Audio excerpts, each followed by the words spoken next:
Assalomu alaykum. Sizlar bilan Garaj 21 uz loyihasi. Biz bugun Malibu narxlarini ko'rib chiqamiz.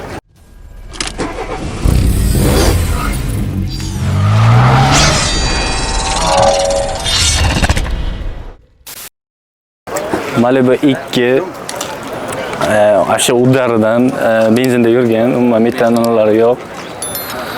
19 ming deyaptilar. Kelamiz, kelishtirib beradilar.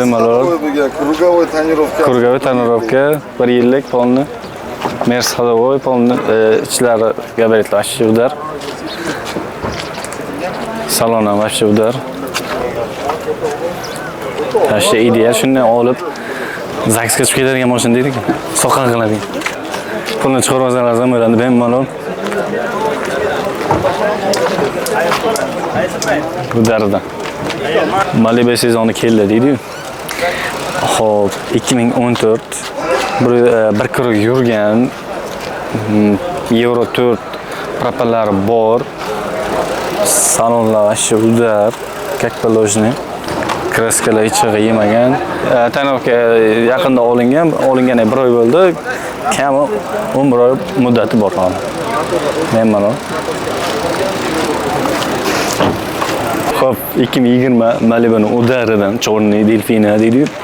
O'shalardan bittasi. Xo'p, propellari bor. Agar aşağı e'tiborchan berib qo'yibdilar. Tak 65 ming kilometr yurgan. Salonlari ham udar, bir tema salonlar ham aşağı chotki taqib qo'yibdilar aka. Lüks tonirovka razresheniyalari bor. 19,5 ming dollar deyaptilar. Endi kelishtirib beraman degandek qilyaptilar. Shu 19 minglab bersalar kerakini bilmadim. Bu aytganimdek shu olib zagsga chiqarish kerak. Soqa qilish kerak, tamom.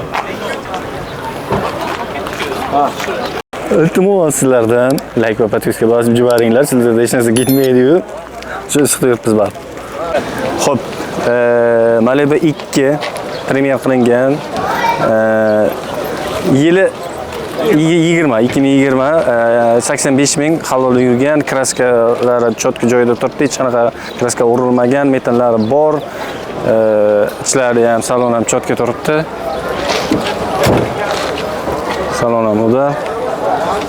Hammasi chotki mashina.